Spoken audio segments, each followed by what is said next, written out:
अद्भुत नजारा तेरे बरसाने में। बोले राधा रानी सरकार की जय। तो योग माया मुपाश्रिता, श्री ठाकुर जी ने योग माया का आश्रय लिया। ये योग माया श्री राधा ही तो है, जो जीव को भगवान से मिला दे, वही योग माया है।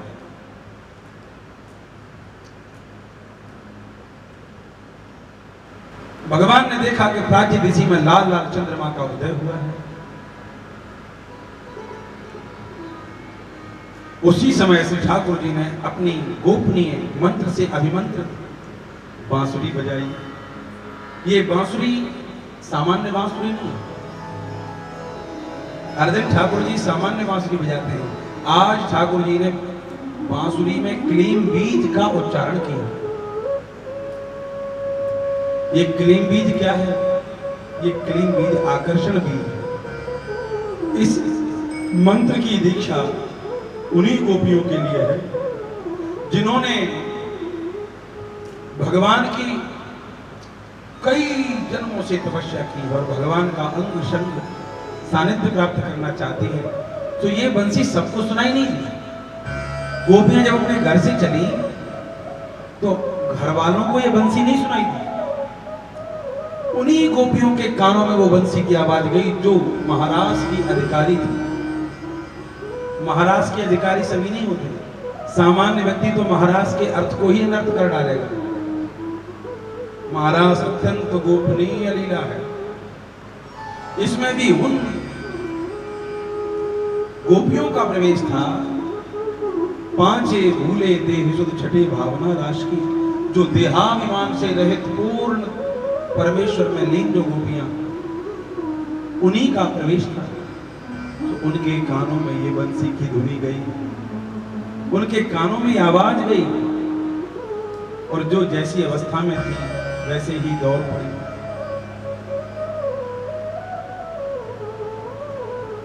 जिसकी जो हालत वो वैसे ही चल पड़ी। कोई गोपी दूध दो रही थी, गायों का दूध, तो उसने मटकी वहीं छोड़ दी, चल पड़ी। कोई गोपी भोजन बना रही थी, हलवा उसने अग्नि पर अंगीठी पर रखा था। भगवान की बांसुरी की धुन सुनी और उसने वो हलवा वहीं बनता छोड़ा।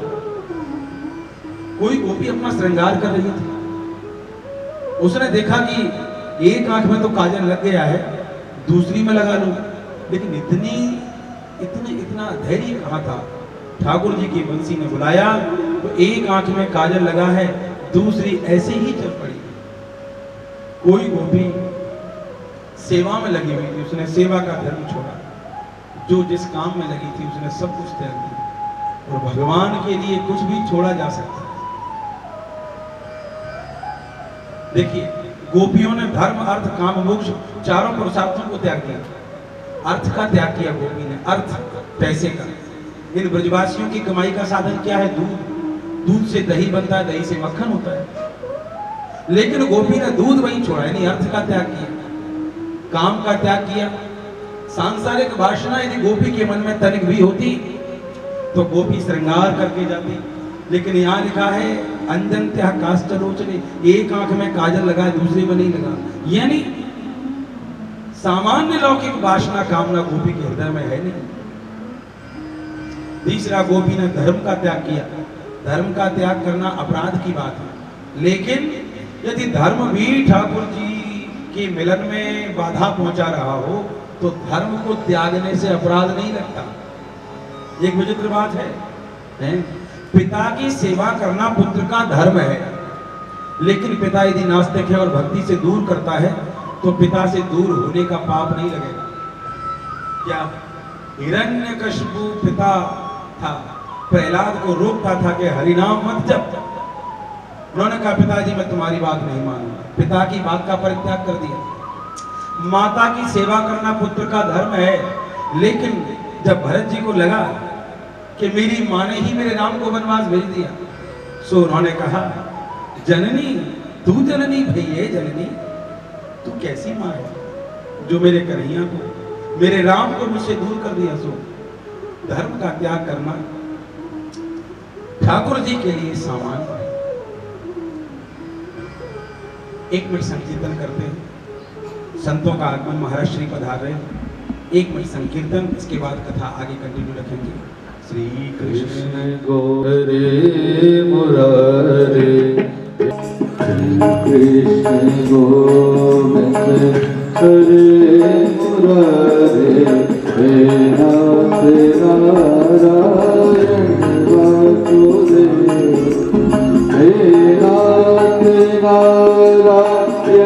वासुदेव हे नाथ नारायण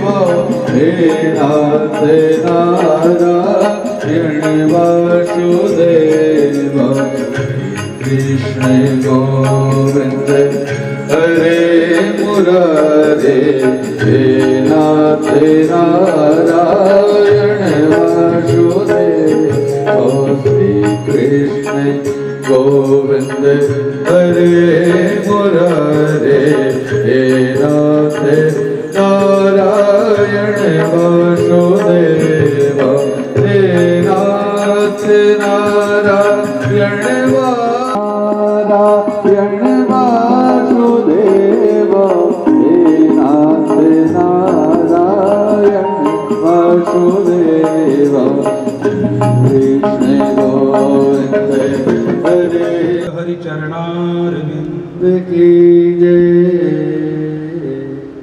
महाराज श्री पधारे वृंदावन से, बहुत बहुत स्वागत है महाराज। और महाराज जी तो प्रतिदिन हमें आशीर्वाद दे ही रहे हैं, आज आप पधारे, बड़ा सौभाग्य है। संतों का आगमन कथा की सफलता का प्रतीक है। बोलिए कृष्णचंद्र भगवान की जय। तो मैं निवेदन कर रहा था कि गोपियों ने धर्म अर्थ काम मोक्ष चारों पुरुषार्थों को त्यागा। दूध दोहन को छोड़ा, अर्थ को त्यागा, श्रृंगार को छोड़ा, काम को त्यागा, पति पुत्र आदि की सेवा को छोड़ा, धर्म को त्यागा। ये धर्म को त्यागना एक विचित्र बात हो जाती है। यदि कन्हैया के मार्ग में धर्म भी आता है तो छोड़ने में कोई बात नहीं है।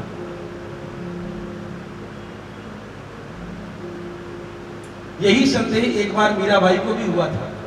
मीराबाई को लगा कि मेरा विवाह तो हो गया है और इधर मेरे ससुराल की ध्यान रखना भी मेरा धर्म है और गिरधर गोपाल की पूजा करना भी मेरा कर्तव्य है। अब वो एक भंवर में फंस गई कि मैं क्या करूं, मैं इसमें ध्यान लगाऊं कि इसमें पूरा ध्यान लगाऊं। इसलिए उन्होंने अपना एक पत्र उस समय के जो सिद्ध संत श्री तुलसीदास जी थे उनको लिखा और उन्होंने कहा कि मुझे इस धर्म संकट से निकालो।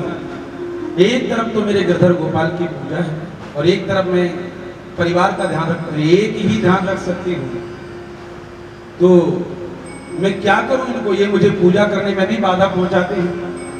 कभी कभी तो मीरा को जहर पिलाया गया, कभी कभी उनको अनेक प्रकार के कष्ट दिए गए, वो कथा तो आप सब जानते ही हैं। लेकिन उधर से तुलसीदास जी ने पत्र में जो उत्तर दिया था, उन्होंने यही कहा था कि जिसको राम प्रिय नहीं है उसको त्याग दो, चाहे वो कोई क्यों न हो। जाके प्रिय न राम वेदे, इसको राम प्रिय नहीं है। और उन्होंने पद में एक पूरी लिस्ट गिनाई है। तजो पिता प्रहलाद विभीषण बंधु भरत महतारी, बलि गुरु तजो कंद ब्रज बनितन भय मुद मंगल कर। सबसे बड़ी बात है गुरु का त्याग। महाराज बलि ने अपने गुरु को भी छोड़ दिया। जब शुक्राचार्य जी ने कहा कि तुम वामन को क्यों इतना सब दान देना चाहते हो, उन्होंने कहा प्रभु दाता है, यदि याचक बन जाए, दाता यदि याचक बन जाए, दाता एक राम, भिखारी सारी दुनिया। लेकिन यदि वो भी याचक बन के किसी के आगे खड़ा हो तो मेरे जैसा तुच्छ दाता जिसको इतनी महिमा ठाकुर जी दे रहे हैं, मैं गुरु की भी बात नहीं मानी। मेरी माँ की वजह से राम जी को बन जाना पड़ा, त्याग कर दिया। तो गोपियों ने सर्वस्व का त्याग करके ठाकुर जी की शरण ग्रहण की। जैसे ठाकुर जी की बंसी सुनी वैसे ही चल पड़ी। 1 मिनट का भी उन्होंने विलंब नहीं किया। उपनिषद कहते हैं यद हेरेव विरज्येत तद हेरेव परिव्रजेत। जिस समय मन में वैराग्य उदय हो उसी समय उसको प्रयोग में ले आए, गृह त्याग कर दे, पता नहीं दूसरे ही क्षण क्या होने वाला है। इसलिए जिस समय ठाकुर जी ने पुकारा उसी समय चल। भगवान की बंसी बजी और गोपियां चल पड़ी, सीधी चली गई, सब कुछ त्यागा। तावार्य माणा पति भी पितृ भी भ्रातृ बंधु भी, उनको रोका पिताओं ने, भाइयों ने, बच्चों ने, लेकिन गोविंदा परतात मानो नन्य वर्तन तम मोहिता, वो भगवान के द्वारा अपहृत आत्मा वाली हो गई थी। क्या? गोविंदा परतात मानो, भगवान ने उनकी आत्मा का हरण कर लिया था, तो वो नहीं लौटे। जैसे ही गई हैं, भगवान ने उनका स्वागत किया। स्वागतम भो महाभागा प्रियम किम कर्माणि वह ब्रजस्यानामयं कश्चित् ब्रूतागमन का। ये देवी आप क्यों आई? आपका स्वागत है, आप घर लौट जाओ। जैसे ही घर लौटने को कहा तो गोपियों ने कहा प्रभु आप अपने वचनों को क्यों याद नहीं रखते? आपने उपनिषदों में कहा है न स पुनरावर्तते। ठाकुर जी कहते हैं मुझे प्राप्त होने के बाद जीव फिर संसार में नहीं जाता। जब हम आपके चरणों में आ गई हैं तो फिर लौटने को क्यों कहते हो? गीता के 15वें अध्याय में ठाकुर जी स्वयं कहते हैं पुरुषोत्तम योग में न तद्भासयते सूर्यो न शशांको न पावकः यद् गत्वा न निवर्तन्ते तद्धाम परमं मम। जहां सूर्य और चांद का प्रकाश नहीं जाता, जहां अग्नि का प्रकाश नहीं जाता, ऐसा मेरा दिव्य लोक है जहां पर लौट करके जीव पुनः संसार में नहीं आता। जब तुम स्वयं गीता में, उपनिषद में, ब्रह्म सूत्र आदि में अपनी प्रतिज्ञा को कर रहे हो, प्रस्थानत्रयी में जब अपनी प्रतिज्ञा कर रहे हो कि जीव मुझे प्राप्त होकर संसार में नहीं जाता, तो आपकी शरण में आने के बाद फिर आप हमें जाने को क्यों कहती हैं? और गोपियां प्रणय गीत गाती हैं। ये प्रणय गीत बड़ा प्यारा है, भागवत में। प्रणय माने प्रेम को निवेदन करना। मैवं विभोरहति भवान् गदितुं नृशंसं संत्यज्य सर्व विषयास्तव पादमूलम् भक्ता भजस्व दुर्वग्रह मात्यजास्मान् देवो यथादि पुरुषो भजते। यही कहते हैं गोपियां के हे प्रभु आप ऐसा न कहो। संत्यज्य सर्व विषयां, सभी विषयों का त्याग करके, विषयों का त्याग करना मतलब श्रोत्र त्वक चक्षु रसना घ्राण, हमारी जो 5 ज्ञानेंद्रियां हैं उनके 5 विषय हैं, शब्द स्पर्श रूप रस गंध। इन 5 विषयों का 5 ज्ञानेंद्रियों से हमने बाह्य त्याग कर दिया। यानी गोपी कौन है? गोभी इंद्रियैः कृष्ण रसं पिबति इति गोपी। गोपी वो है जो कानों से शब्द तो सुनना चाहती है, लेकिन कृष्ण, वो आंखों से देखना तो चाहती है, लेकिन कृष्ण वो कानों से सुनना तो चाहती है, लेकिन कृष्ण वो मुख से बोलना तो चाहती है, लेकिन कृष्ण वो नाक से सूंघना तो चाहती है, लेकिन कृष्ण के चरणों में निवेदित तुलसी। माने उनकी जो इंद्रियां हैं और इंद्रियों के विषय हैं, उन विषयों के द्वारा वो कृष्ण को ही चाहती है। इसी का नाम गोपी है। गो माने इंद्रियां और पा माने पान करना, इंद्रियों से कृष्ण रस का पान करना प्रथम। दूसरा, गोपी का मतलब है गोपनशीला, अपने प्रेम को इतना गुप्त रखे, इतना गुप्त रखे कि बगल वाले को भी पता न लगे कि मैं कृष्ण प्रेमी हूं। वो सच्ची गोपी है।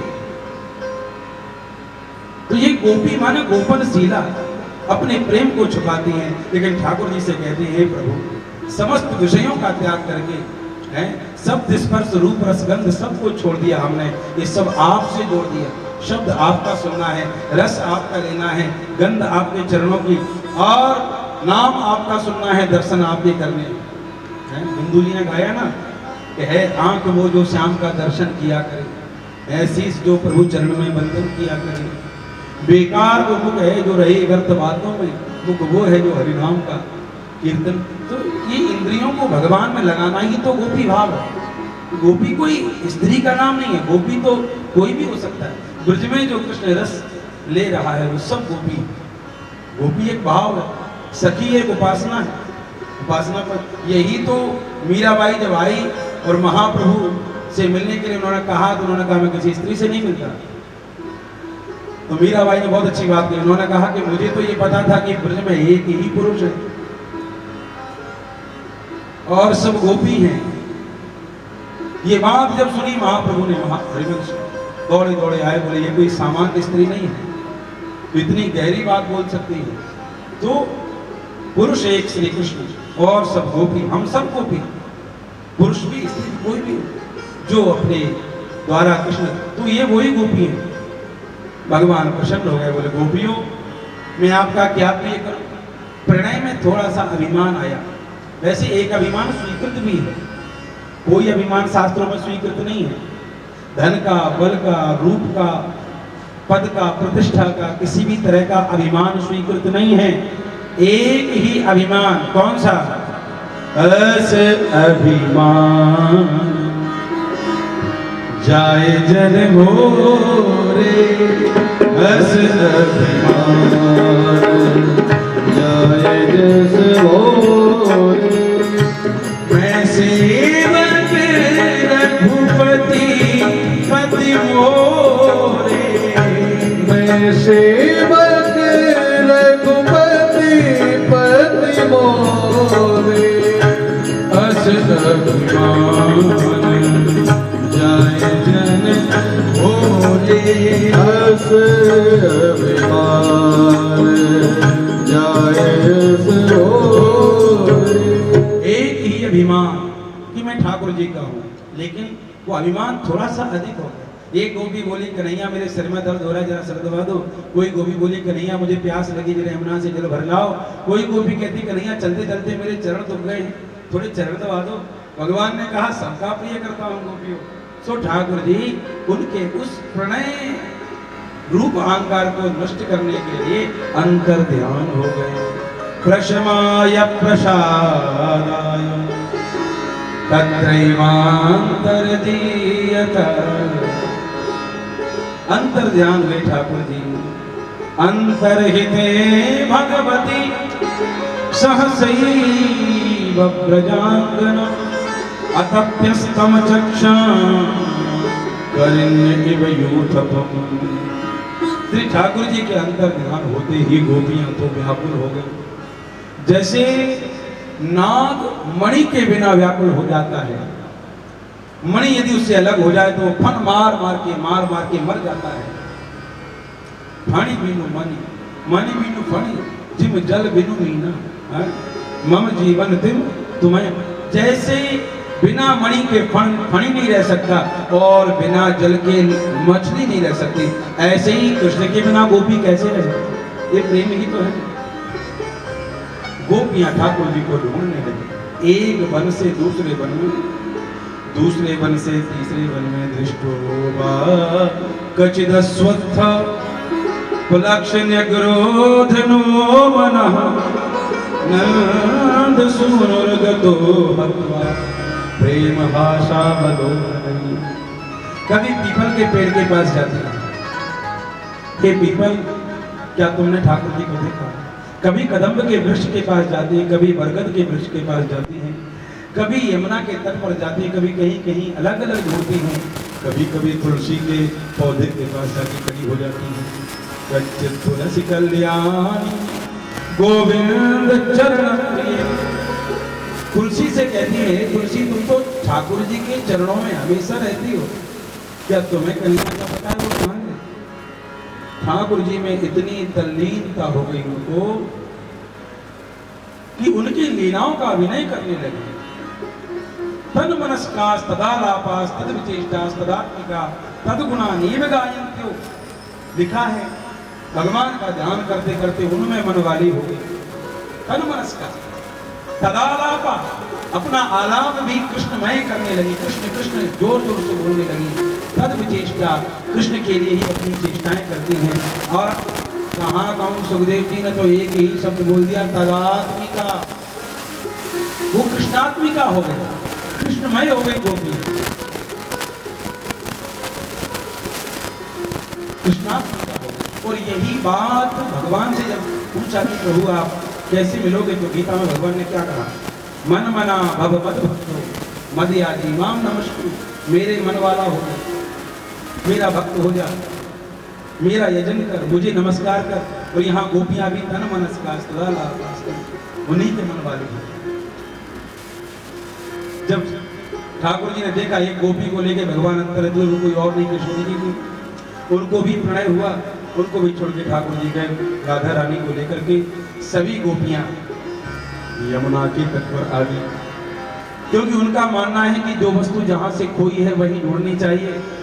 सो हमारे कन्हैया यमुना जी के तट से अंतर ध्यान हुई, हमें यही दर्शन देंगे।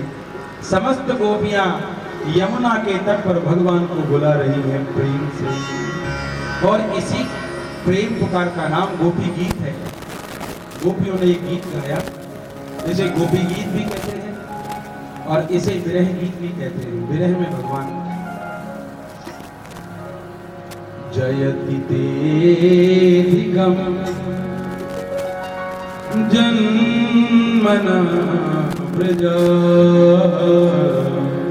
श्रयत इंदिरा सदा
गोपियों ने गीत गाया, लगभग 19-20 अध्याय श्लोक है इसमें।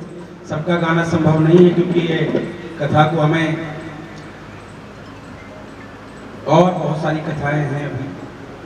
तो गोपियां कहती हैं, हे प्रभु जयति तेधिकम जन्मना, तुम्हारे जन्म से मृत की जय जयकार हो गई है, तीनों लोकों में वृंदावन धाम की जय जयकार हो रही है। किस वजह से?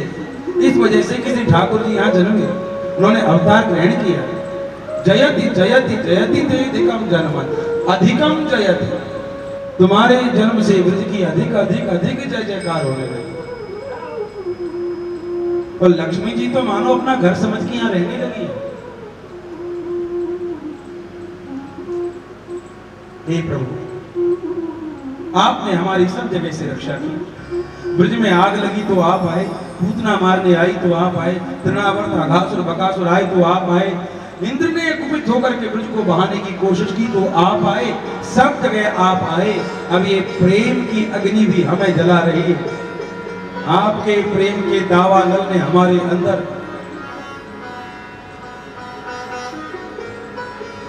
स्थान बना लिया है, इसलिए हे प्रभु इस प्रेम अग्नि से हमारी रक्षा करो।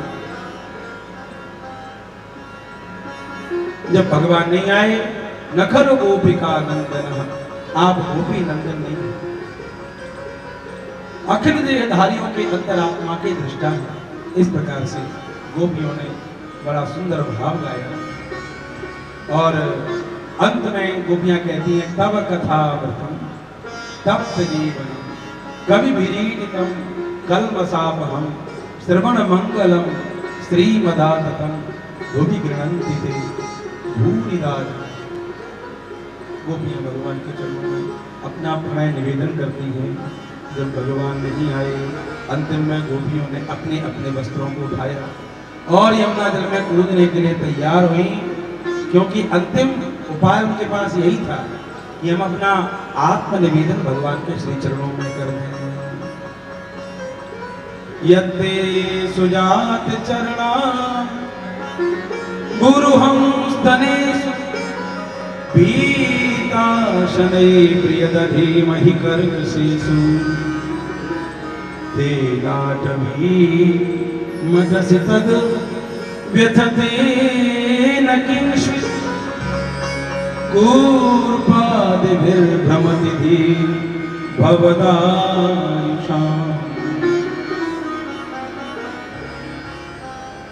इति गोप्यः प्रगायन्त्यः प्रलपन्त्यसचचथा गुरुः सुस्वरं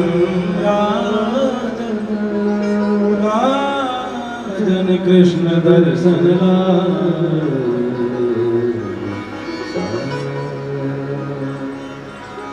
इस प्रकार से गोपियां भगवान का प्रणय निवेदन करती हैं और भगवान प्रकट हो गए।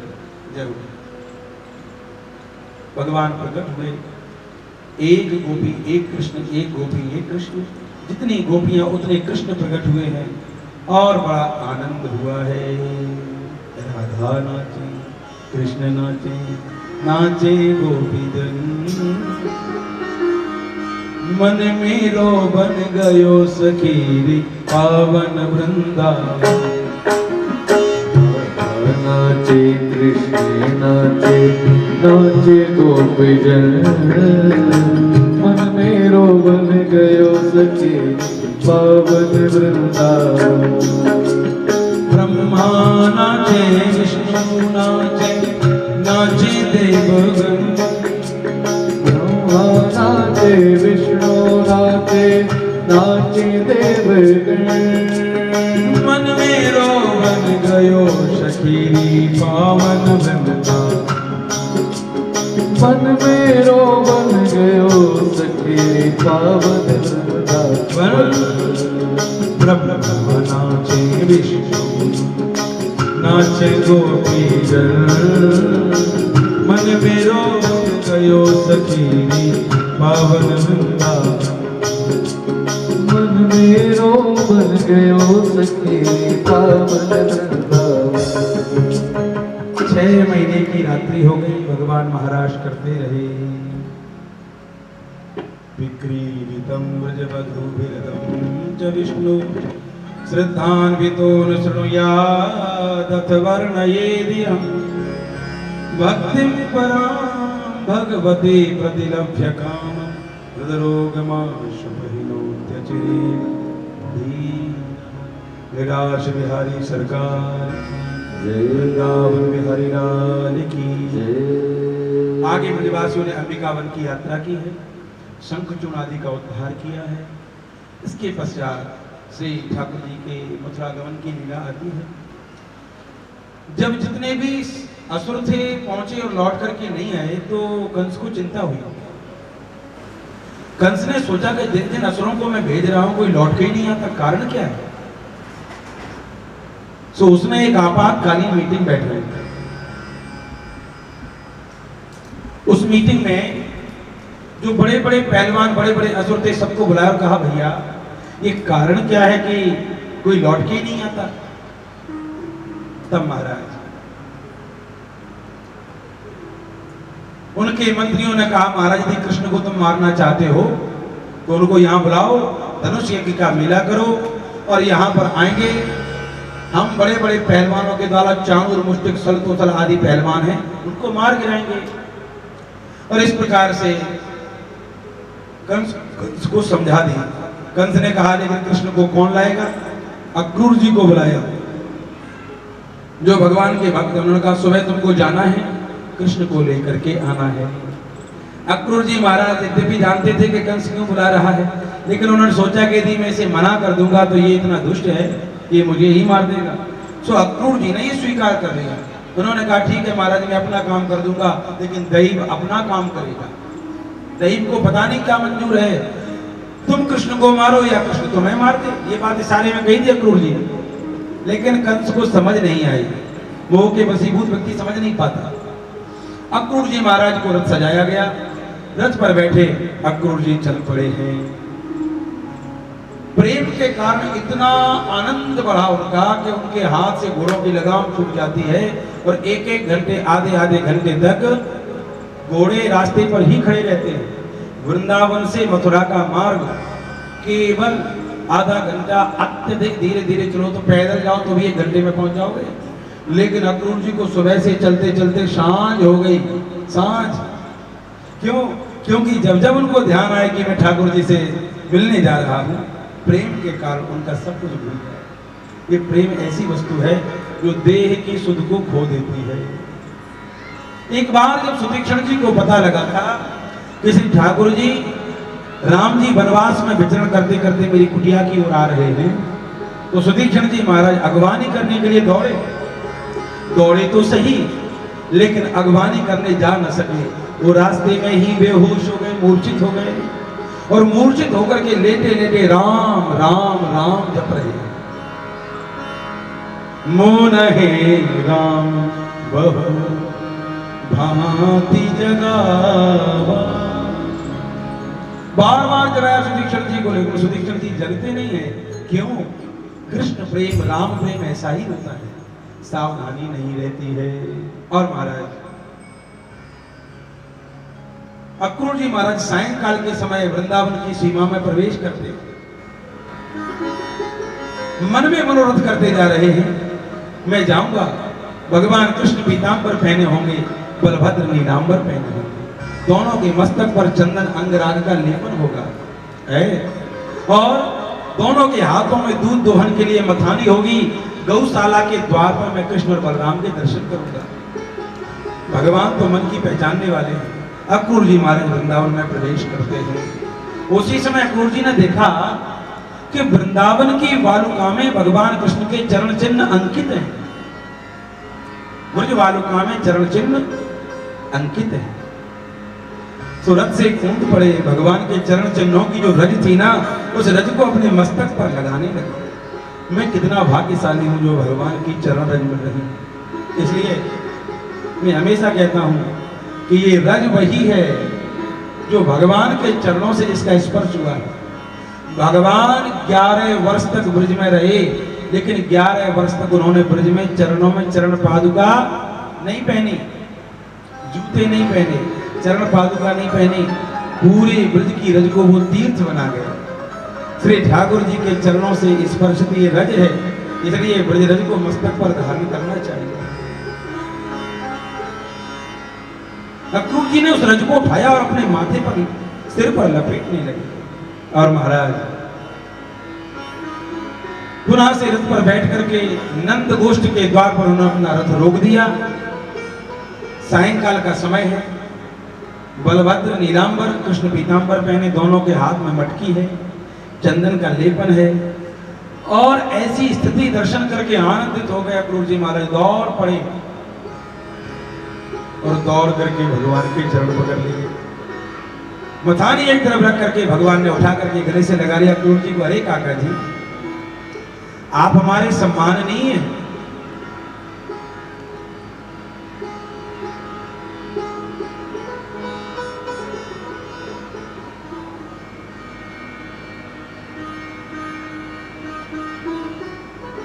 और महाराज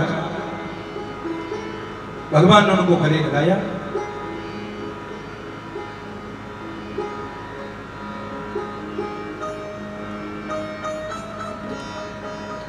अक्रूर जी महाराज को बिठाया, चर्चा की, और इसके पश्चात दोनों में वार्तालाप हुआ। भगवान कृष्ण और अक्रूर जी का वार्तालाप। अक्रूर जी ने स्पष्ट कह दिया कि भगवान आपको मारने के लिए ही कंस बुला रहा है, कूटनीति के तहत बुला रहा है। भगवान बोले मैं समझ गया, लेकिन मेरे बाबा को ये बात मत बताना कि कृष्ण मारने के लिए बुला रहे हैं, नहीं तो मेरे बाबा कभी मुझे ब्रज से बाहर नहीं जाने देंगे। उनसे तो यही कहना कि महाराज कंस इनको सम्मानित करना चाहते हैं, पुरस्कृत करना चाहते हैं। और महाराज जब ये बात कही तो नंद बाबा ने 84 कोस ब्रजमंडल में खबर फैला दी। कल प्रातःकाल अपनी अपनी गाड़ियों पर महाराज दही दूध मटके मक्खन रख के ले जाएंगे। महाराज कंस यज्ञ कर रहे हैं और उनके यज्ञ में हम सब सहयोगी हो जाएंगे। नंद बाबा जल्दी सो गए क्योंकि सुबह उठ करके मथुरा जाना है। लेकिन मैया यशोदा को जो ही पता लगा कि कन्हैया कल मथुरा जा रहे हैं, उसी समय मैया यशोदा अनमनी हो गई, उदास हो गई। उनको पता लग गया अंदर से कि कृष्ण मुझसे अब दूर हो रहे हैं, कृष्ण मुझसे अलग होके जा रहे हैं। इसलिए मैया यशोदा आज नींद नहीं आती उनको। कन्हैया को सुला तो लिया उन्होंने, कंठ से लगाया, लेकिन मैया यशोदा नहीं सो रही। जब देखा कि कन्हैया को नींद आ गई तो मैया यशोदा आंगन में जाकर के नंद भवन के आंगन में जाके बैठ गई और बैठ करके प्रार्थना करती है, हे रात्रि के देवताओं, ऐसी कृपा करो कि सवेरा न हो। यदि सवेरा हो गया तो मेरा कृष्ण मुझे छोड़ के चला जाएगा। यशोदा मैया को एक पथिक आया था, उसने जल मांगा, मैया ने जल पिलाया तो वो पथिक बोला कि मैया ये जो कृष्ण है ना, ये कृष्ण तुम्हारे बेटा नहीं है, तो देवकी के बेटा है। एक दिन तुम्हारे यहां से चले जाएंगे। और एक दिन मैया ने सपना देखा। क्या सपना देखा कि कन्हैया मुझसे दूर जा रहा है, दूर जा रहा है, अंधेरे में कहीं गायब हो गया। ये मैया को सहज न हुआ, अपने कन्हैया के बिना वो कैसे रह सकती। और मैया यशोदा रात्रि के देवताओं को मनाती है कि हे रात्रि के देवों, ऐसी कृपा करो सवेरा न हो। यदि सवेरा हो गया तो मेरा कृष्ण मुझे छोड़ के चला जाएगा। कन्हैया की नींद खुली, मैया पास में लेटी नहीं है, दौड़े दौड़े गए, अरे मैया क्यों रो रही हो, क्या बात है। देखा तो आंखों में आंसू। बोले लाला, तेरे बिना मुझे जीने की आदत क्यों नहीं है, तेरे बिना मुझे जीना अच्छा नहीं लगता, अब तू मुझे छोड़ के चला जाएगा कन्हैया, इसलिए मुझे नींद नहीं आ रही है। बोले मैया तूने बड़ी चिंता करी, परसों लौटाऊंगा, चल सो जा मेरे साथ। और मैया को पुनः कन्हैया लेट जाते हैं। इधर प्रातः काल हुआ, धीरे धीरे 5 बजे धीरे धीरे अंधेरा छटने लगा, प्रकाश होने लगा। और मैया यशोदा अब कन्हैया को जगा रही है। अपने दिल पर पत्थर रख करके मैया यशोदा कन्हैया को जाने के लिए जगा रही है, क्योंकि हर दिन मैया कन्हैया को गोचारण के लिए जगाती थी कि कन्हैया देख, ये सभी सखा द्वार पर आकर के खड़े हो गए, गोचारण का समय होगा, तू गैया चला के तो आ जा। लेकिन आज मैया बहुत दुखी है, उसको लग रहा है कि कृष्ण मुझसे दूर जा रहे हैं, इसलिए मैया आज अपने दिल पर पत्थर रख के कन्हैया को जगाती है। भैरव मोहन जागो हो रे मोहन जागो, कन्हैया सवेरा होने वाला है। अरे देखो देखो, ये दिन चढ़ने लगा है। देखो ये गौशाला में जो गाय हैं वो रंभा रही हैं, बछड़े हैं वो तुम्हारा नाम ले रहे हैं, और ये जो गोपगण हैं तुम्हारी कीर्ति का गान कर रहे हैं। जागो, जननी खग करत रोर नाचत बन राई, रामत गोखर कन में बछरा हित दाई, बछरा हित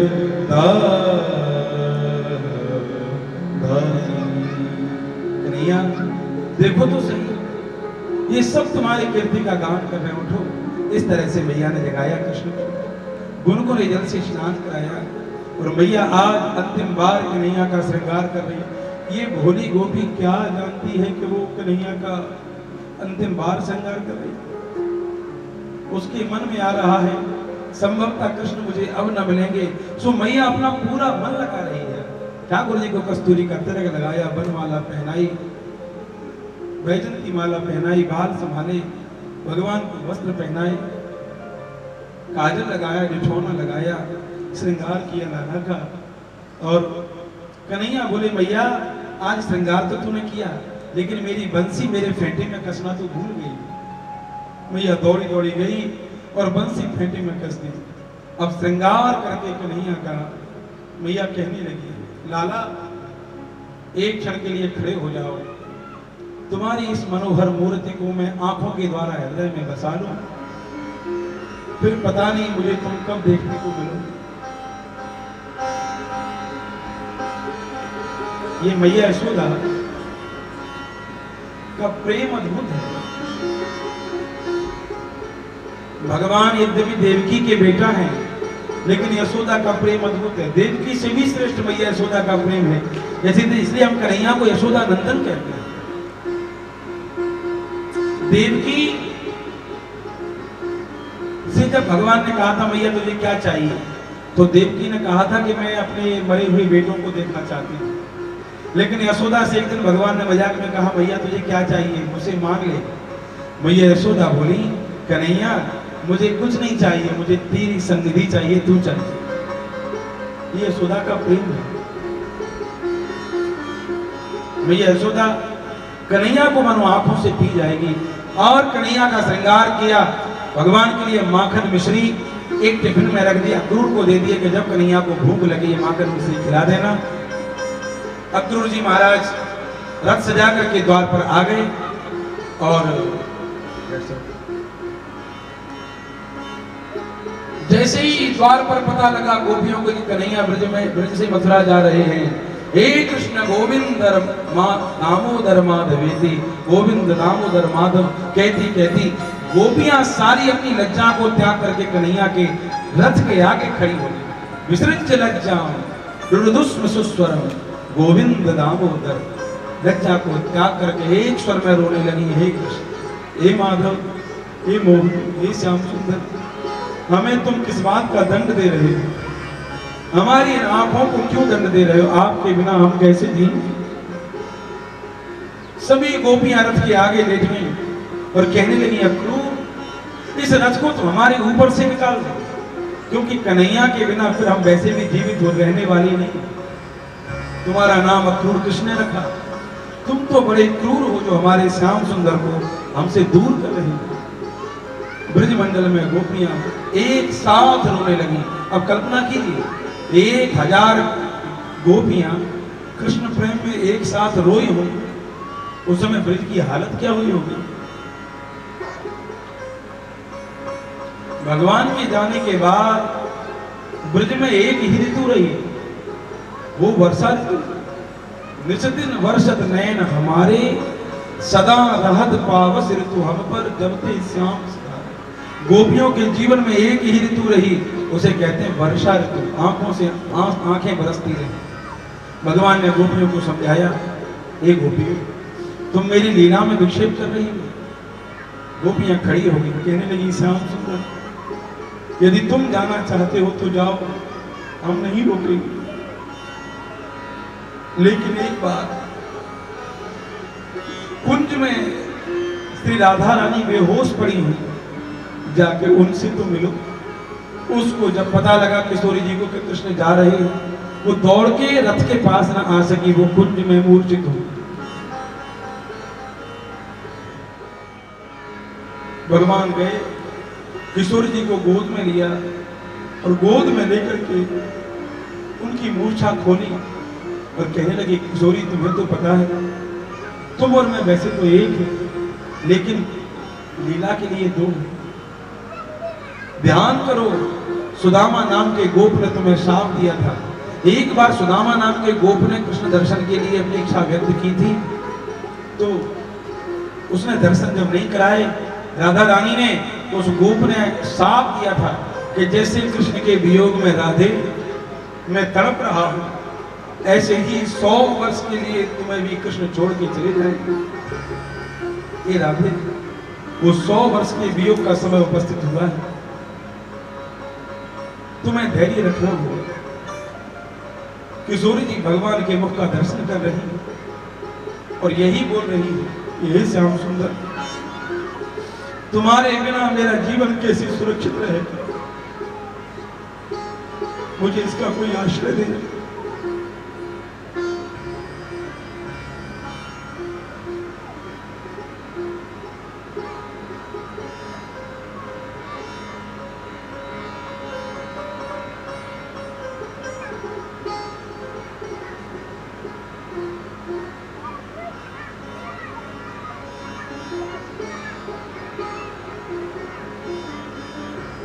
भगवान ने अपनी काली कमली और बंसी राधा रानी को दी और भगवान ने कहा, राधे तुम्हें तो मेरी बहुत याद आए, तुम्हें जब मेरी बहुत याद आए तो तुम इस बंसी को बजाना, मैं तुम्हें तुम्हारे निकट दिखाई दूंगा। प्रेम में कितनी पीड़ा होती है, प्रेम का कितना दर्द है, ये कौन जाने, या तो राधा जाने या तो मीरा जाने। प्रेम की पीड़ा मीरा जाने या जाने वो राधा राधा राधा। प्रेम की पीड़ा मीरा जाने या जाने वो राधा राधा राधा राधा राधा कह रे रानी कट जाएगी बाधा हो। राधा राधा कहले रानी कट जाएगी बाधा हो। प्रेम की पीड़ा मीरा या जाने वो राधा राधा राधा। राधा का प्रेम कभी वृद्ध नहीं हो सकता, राधा कभी बूढ़ी नहीं हो सकती, राधा हमेशा उज्जवल प्रेम का प्रतीक है। प्रेम की पीड़ा मीरा या जाने राधा राधा राधा अजर है प्रेम अमर है, गंगा जल की धारा प्रेम से नहीं बुझाए। प्रेम प्रभु को है प्यारा, राधा राधा कह रे रानी कट जाएगी बाधा ओ राधा राधा कह रे रानी कट जाएगी बाधा हो। प्रेम की पीड़ा मीरा जाने या जाने वो राधा राधा राधा। प्रेम की पीड़ा या तो राधा जाने या तो मीरा जाने। किशोरी जी ने भगवान के चरणों में बारंबार वंदन किया। श्याम सुंदर 100 वर्ष तक मैं आपके मिलने की प्रतीक्षा करूंगी। भगवान राधा रानी को सांत्वना दे करके जैसे ही रथ पर बैठने को तैयार हुए, उसी समय एक ब्रज का वानर बंदर दौड़ के आया। ये बंदरों की स्वाभाविक चंचलता करना, एक डाली से दूसरी डाली पर कूदना, लेकिन आज बंदरों ने चंचलता बंद कर दी। वृक्षों पर बैठे पक्षी भी आज कलरव बंद करके शांत बैठे हैं और कन्हैया को जाता हुआ देख रहे हैं। ये पूरा वन, ये पूरा वृंदावन ठाकुर जी की भावभीनी विदाई कर रहा। आज वृंदावन के वृक्ष भी नम हो गए, वृक्षों के अंदर से भी उदासी प्रकट हो रही है कि ठाकुर जी जा रहे हैं। बंदर ने आकर के ठाकुर जी का पीताम्बर पकड़ लिया। ये पीताम्बर पकड़ करके पीछे खींचने लगा। भगवान ने मुड़ के देखा, अरे ये मेरा पीतांबर कौन खींच रहा है।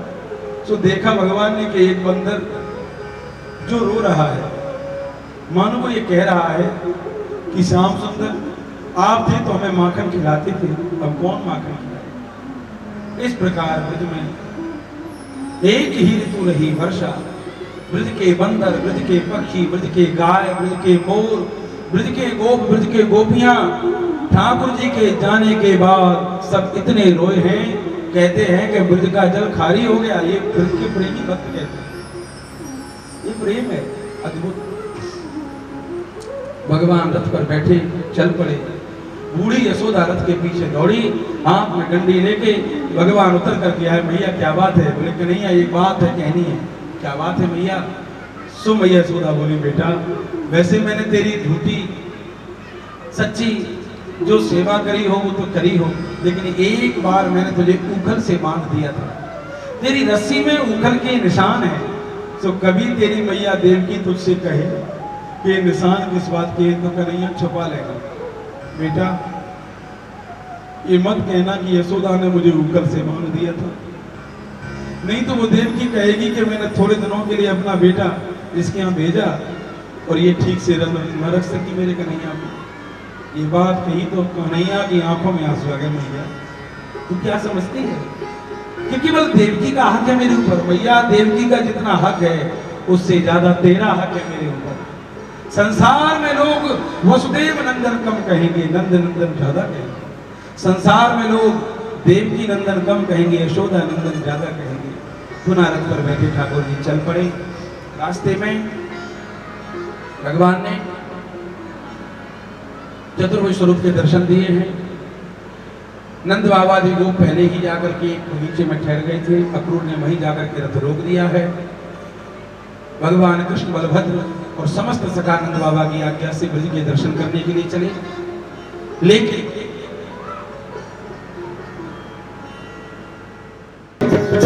बलिहार प्यारे जो, बलिहार प्यारे जो, तेरी मंद मंद मुस्कानियां पे, तेरी मंद मंद मुस्कानियां पे, बलिहार प्यारे जो, बलिहार प्यारे जो, हमें बलिहार प्यारे जो, बलिहार प्यारे जो। समस्त मथुरावासी ठाकुर जी का स्वागत।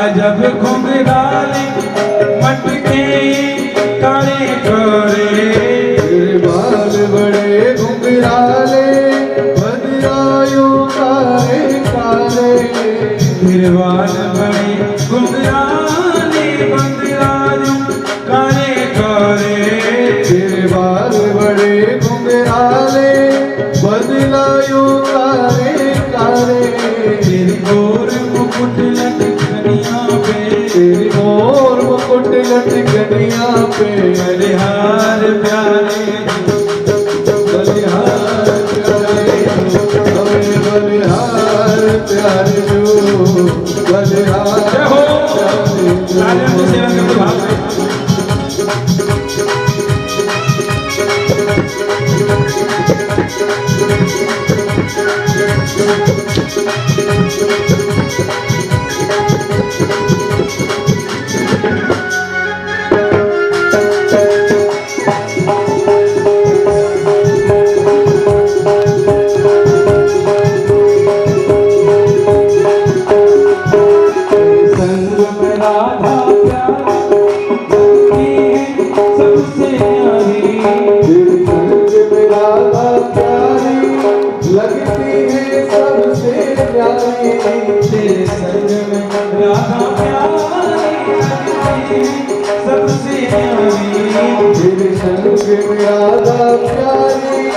लगती है सबसे प्यारी श्री युगल छवि पर मैं जाऊं, श्री युगल चरण में जाऊं बलिहार प्यारे बलिहार प्यारे हमें बलिहार प्यारे हो बलिहार प्यारे हो मैं बलिहार प्यारे बलिहार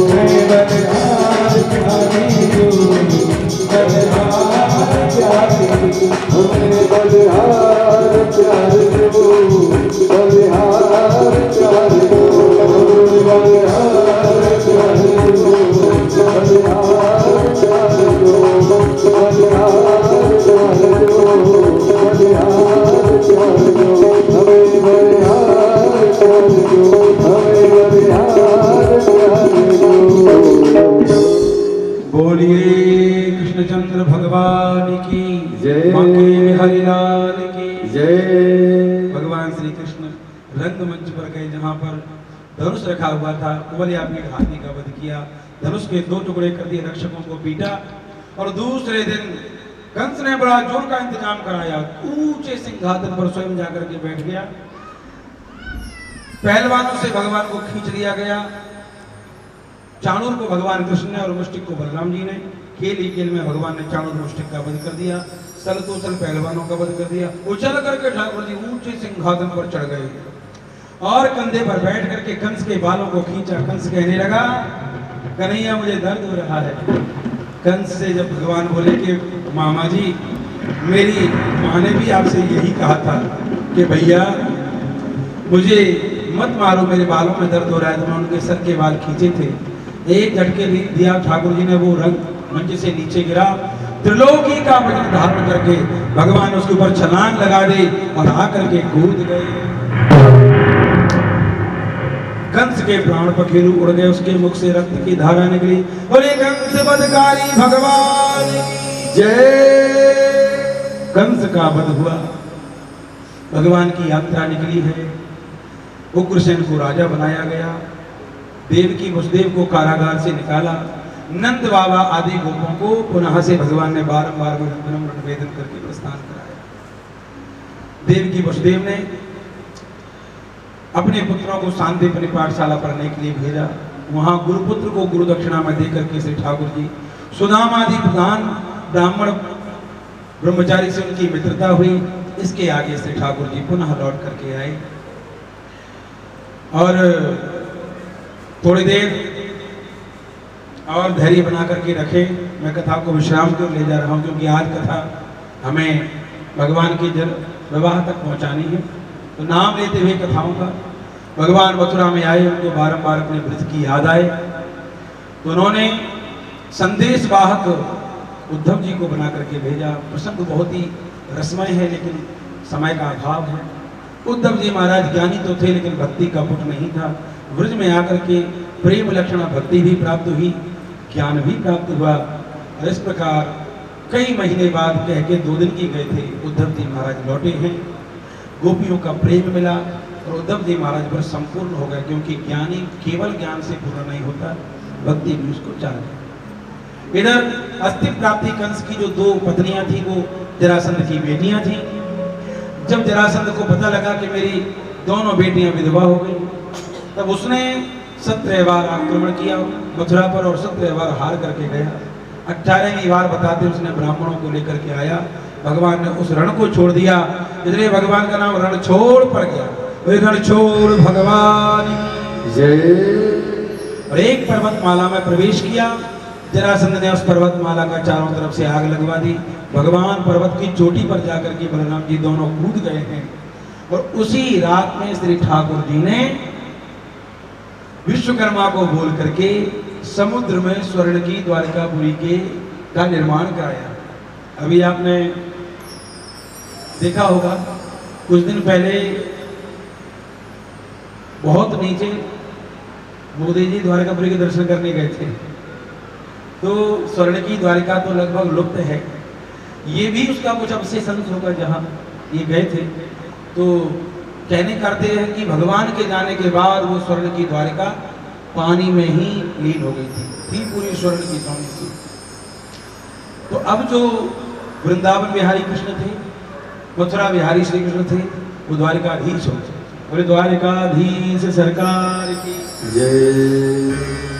नंद द्वारिका में जितने भी मथुरावासी थे द्वारिका आ गए। भगवान का पूरा यदुवंश द्वारिका में रहता है। नारद जी महाराज कभी कभी कुंडनपुर जाते हैं, कभी कभी द्वारिका आते हैं, और उन्होंने कृष्ण के हृदय में रुक्मिणी के प्रति प्रेम और रुक्मिणी के हृदय में कृष्ण के प्रति प्रेम को जगाया। रुक्मिणी जी ने मन ही मन संकल्प किया कि मेरे लिए कोई उचित वर है तो वो श्री कृष्ण जी हैं, और भगवान कृष्ण ने भी मन ही मन वर्ण किया कि मेरे लिए कोई सुयोग्य धर्म पत्नी है तो वो रुक्मिणी है। नारद जी महाराज ने मध्यस्थता करी। देखिए ठाकुर जी के विवाह में नारद जी मध्यस्थ बने, मीडिएटर होता है ना कोई ना कुछ विवाह में, ठाकुर जी मध्यस्थता करते हैं नारद जी महाराज। लेकिन रुक्मिणी का जो भाई रुक्मी है ना, राजा भीष्मक तो चाहते हैं कि कृष्ण से शादी हो जाए रुक्मिणी की, लेकिन ये भीष्मक का जो बड़ा बेटा रुक्मी है वो बड़ा दुष्ट है, दैत्यों से अपना संबंध रखता है, कृष्ण से चिढ़ता है। तो इसने अपनी बहन का विवाह शिशुपाल से तय कर दिया। शिशुपाल बारात लेके आ रहा है, इधर रुक्मिणी जी ने पत्र लिख करके सुदेव नामक ब्राह्मण को भेज दिया कि कृष्ण से कहो जल्दी आ जाए, मैं उनका भाग हूं। शेर का भाग कोई गीदड़ न ले जाए, महावीर भाग मन मर सतु चैत्य आ रहा। और 7 श्लोकों में एक अपना प्रेम, उसे सामान्य रूप भाषा में कहें तो प्रेम पत्र ही था वो। रुक्मिणी जी ने अपना प्रेम निवेदन किया। सुदेव नामक ब्राह्मण पत्र लेकर के गए, और पत्र का प्रथम श्लोक था श्रुत्वा गुणान् भुवन सुंदर सणवतां ते निर्विश्य कर्म निवरैर हरतो रूपं दृशां दृशिमता मखिलार्थलाभं त्वयि अच्युतामिषति चित्तमपत्रपं मे। इस प्रकार से रुक्मिणी जी ने अपना प्रणय निवेदन किया, और साथ ही साथ संकल्प किया कि 1 जन्म 2 जन्म 10 जन्म नहीं, 100 जन्म भी लगेंगे मुझे तो मैं कृष्ण को ही पति रूप में वर्ण करूंगी। इसे कहते हैं भक्ति की अनन्यता। क्या? भक्ति की अनन्यता। अच्छा, भगवान ने रुक्मिणी जी का हरण किया, क्यों करना पड़ा रुक्मिणी जी का हरण? आपको पता है? रुक्मिणी जी हैं लक्ष्मी और भगवान कृष्ण हैं नारायण, और लक्ष्मी किनकी पत्नी है?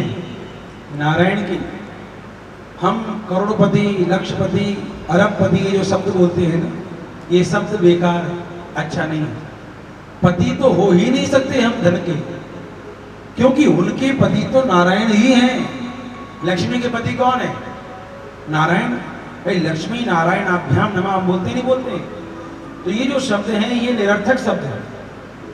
व्यक्ति लक्ष्मी पुत्र हो सकता है, हम सब लक्ष्मी पुत्र हो सकते हैं। लक्ष्मी की यदि कृपा है तो हम लक्ष्मीपति, धनपति, अरबपति, करोड़पति सब दे नहीं, हम लक्ष्मी पुत्र हैं। यदि पति बनोगे तो भगवान लक्ष्मी का हरण कर लेंगे, ये पक्का मानिए। शिशुपाल रुक्मिणी जी को अपनी पत्नी बनाना चाहता है, यानी लक्ष्मी का पति बनना चाहता है, इसलिए भगवान ने लक्ष्मी का हरण कर लिया। इसलिए लक्ष्मी के पुत्र बन के रहिए। लक्ष्मी घर में है तो ये समझिए लक्ष्मी हमारी माँ है, घर में रह रही, हम उसके पुत्र हैं। पति शब्द का प्रयोग कभी लक्ष्मी को मत करो, नहीं तो भगवान ले जाएंगे अपनी पत्नी को, कहेंगे अच्छा मेरी पत्नी को पति बन रहा है। भगवान ने रुक्मिणी जी ने निवेदन किया कि 100 जन्म के बाद भी आप मिलोगे, तो ये अनन्यता है। पार्वती जी के पास सप्तऋषि गए, जहां वो तपस्या कर रही थी शंकर जी को पति रूप में प्राप्त करने के लिए, और सप्तऋषियों ने परीक्षा करी माता पार्वती की। उन्होंने कहा मैया देखो, भगवान शंकर तो शमशान में रहते हैं, नाग गले में डालते हैं, जटा भस्म धारण करते हैं, वो ठीक पति नहीं है तुम्हारे लिए। वैकुंठ में वैसे भगवान चतुर्भुज तुम्हारे पति, उनको स्वीकार करो। उन्होंने कहा नहीं, जन्म कोटि लगी रगर हमारी, जन्म कोटि रगर हमारी, बरहु शंभु नग रहा कुआं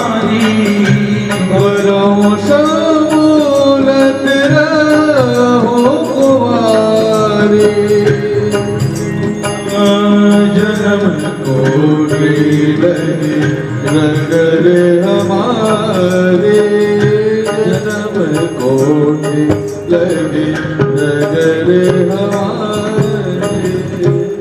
जन्म कोटि करोड़ों करोड़ों जन्मों में भी शिव मिलेंगे तो उन्हीं को चाहूंगी। हमारा साधना भी ऐसी होनी चाहिए। तो रुक्मिणी जी को लेने के लिए भगवान सुदेव नामक ब्राह्मण को रथ पर सजा करके आए हैं। रुक्मिणी जी पूजन के लिए गई हैं। अंबिका का ब्राह्मण से पूजन किया और अंबिका के रथ के मंदिर के पीछे रथ सजा करके ठाकुर जी गए। रुक्मिणी जी रथ में जाकर के बैठ गई और श्री ठाकुर जी रुक्मिणी जी को ले चल पड़े। बोले रुक्मिणी वल्लभ सरकार की जय। रास्ते में जरासंध आदि जो प्रधान दैत्य थे उनको परास्त किया। रुक्मी जब युद्ध करने आया तो रुक्मी को परास्त किया। रुक्मी भोजकर नाम का दूसरा गांव बचा के रहने लगा और ये द्वारका में भगवान श्री कृष्ण रुक्मिणी जी को लेके आए हैं। बोलिए द्वारकाधीश सरकार की जय। रुक्मिणी वल्लभ सरकार की जय। श्री ठाकुर जी का फिर विधि विधान से द्वारिका में विवाह हुआ। ये ठाकुर जी का प्रथम विवाह है। यहीं पर इसी विवाह की कथा के साथ आज की कथा का हम विश्राम करते हैं।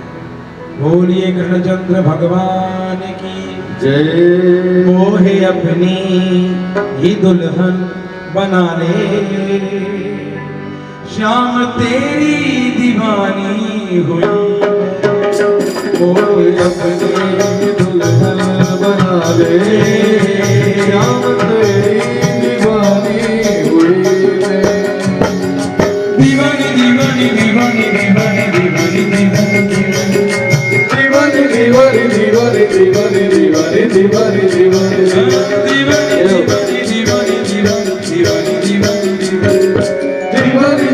दीवानी दीवानी दीवानी दीवानी दीवानी मोहे अपनी ये दुल्हन बना ले, श्याम तेरी दीवानी हुई मैं।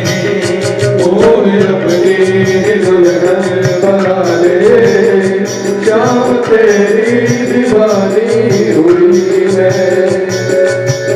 तुझको सौंप दिया ये जीवन, तुझको सौंप दिया ये जीवन, तुम ही हो मेरे जीवन धन, तुम ही हो मेरे जीवन धन।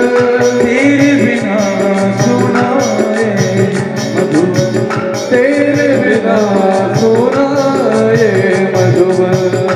मुझे हाथों में दे बचा ले, श्याम तेरी दीवानी हुई मैं। मोहे अपने दुल्हन बना ले, श्याम तेरी दीवानी भाई ये प्रेम से दादा की सेवा करते हो सभी लोग आपसे।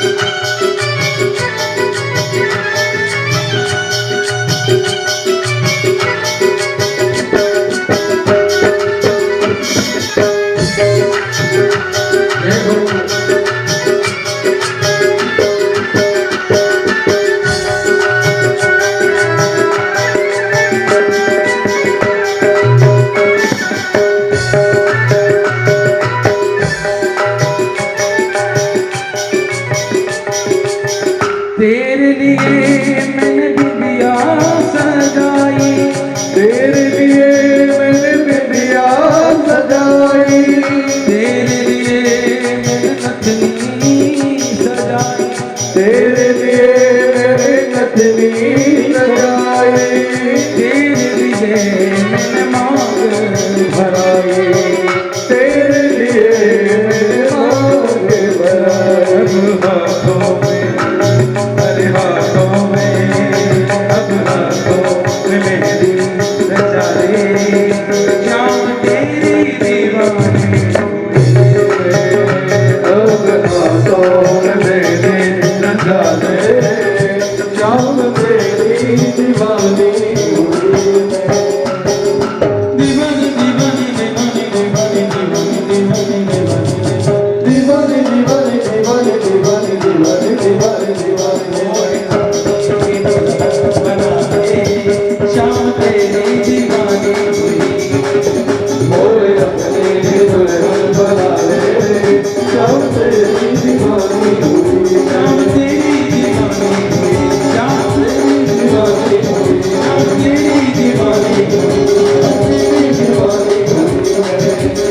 तेरी दीवानी सब तेरी दीवानी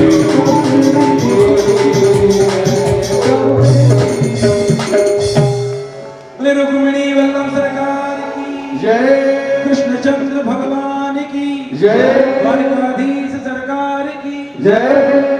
सभी लोग अपने आसन से खड़े हो और आरती में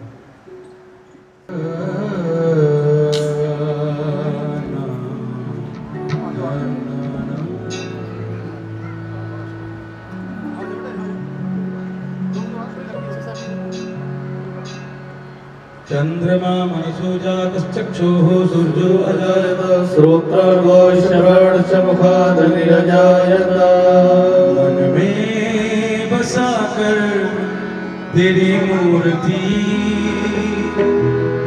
उतारो मैं गिरधर तेरी आरती मैं बसा कर तेरी मूर्ति उतारो मैं गिरधर तेरी आरती मैं बसा कर तेरी मूर्ति उतारो मैं गिरधर तेरी आरती करुण करो कष्ट हरो ज्ञान दो भगवन भव में फंसी नाम मेरे हार दो भगवन करुण करो कष्ट करो ज्ञान दो भगवन हम फंसे नाम मेरे तार दो भगवन करुण करो कष्ट हरो ज्ञान दो भगवन भव में फंसी नाम मेरे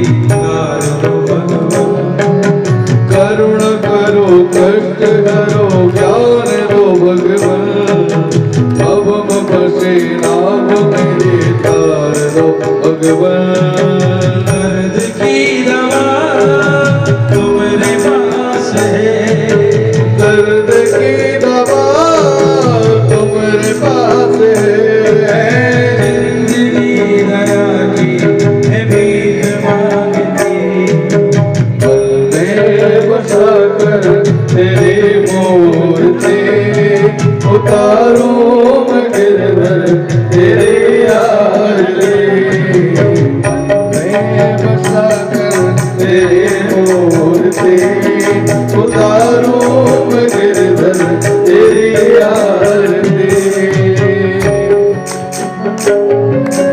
मांगू तुझसे क्या यही मैं सोचो भगवन जिंदगी जब तेरे नाम कर दी अर्पण मांगो तुझसे क्या मैं सोचूं भगवन जिंदगी जब तेरे नाम कर दे अर्पण मांगू तुझसे क्या यही मैं सोचूं भगवन जिंदगी जब तेरे नाम कर दी अर्पण मांगो तुझसे क्या मैं सोचूं भगवन जिंदगी जब तेरे नाम कर दे अर्पण सब कुछ तेरा ना कुछ मेरा सब कुछ तेरा क्या कुछ मेरा चिंता है तुझको प्रभु संसार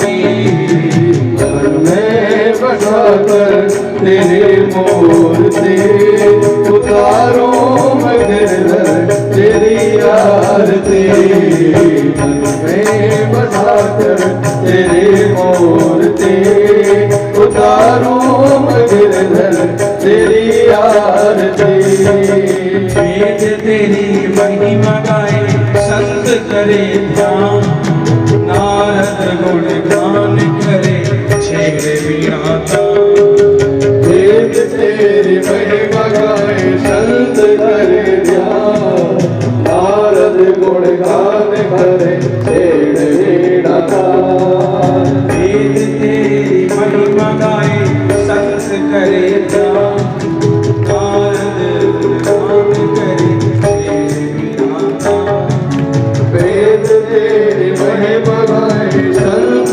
करे ध्यान नारद गुण गान करे छेड़ वीणा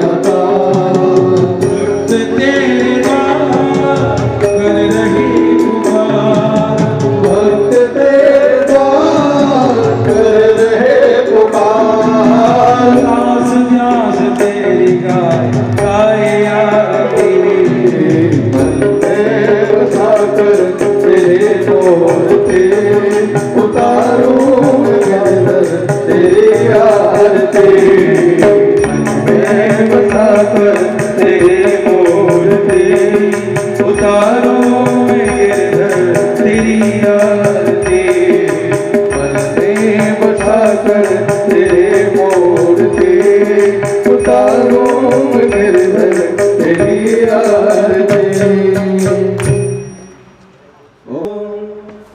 जजियेन जीवयजन्त देवास्तान् धर्माणि प्रथमान्यान् सन्ना ते हनाकं महिमानः शजन्त यत्र पूर्वे साध्याः शन्ति देवाः हरिः ओम् एकदन्ताय विद्महे वक्रतुण्डाय धीमहि तन्नो दन्ति प्रचोदयात् हरिः ओम् नन्दनन्दनाय विद्महे यशोदानन्दनाय धीमहि तन्नः कृष्णः प्रचोदयात् हरिः ओम् वृषभानुजायै च विद्महे कृष्णप्रियायै च धीमहि तन्नो राधा प्रचोदयात् नानासुगन्धपुष्पाणि यथा कालोद्भवानि च पुष्पाञ्जलिर्मया दत्त गृहाण परमेश्वर भूर्भुवस्वः कृष्णस्वरूपिणे श्रीमद्भागवत महापुरुषोत्तमाय नमः। जय व्यासी महाराज की जय, सुखदेव भगवान की जय। जय जय श्री राधे, जय जय श्री राधे, जय जय श्री राधे। धर्म की अधर्म का प्राणियों में विश्व का सनातन धर्म की गो माता की गंगे मैया की जय हो। नमः पार्वती पते महा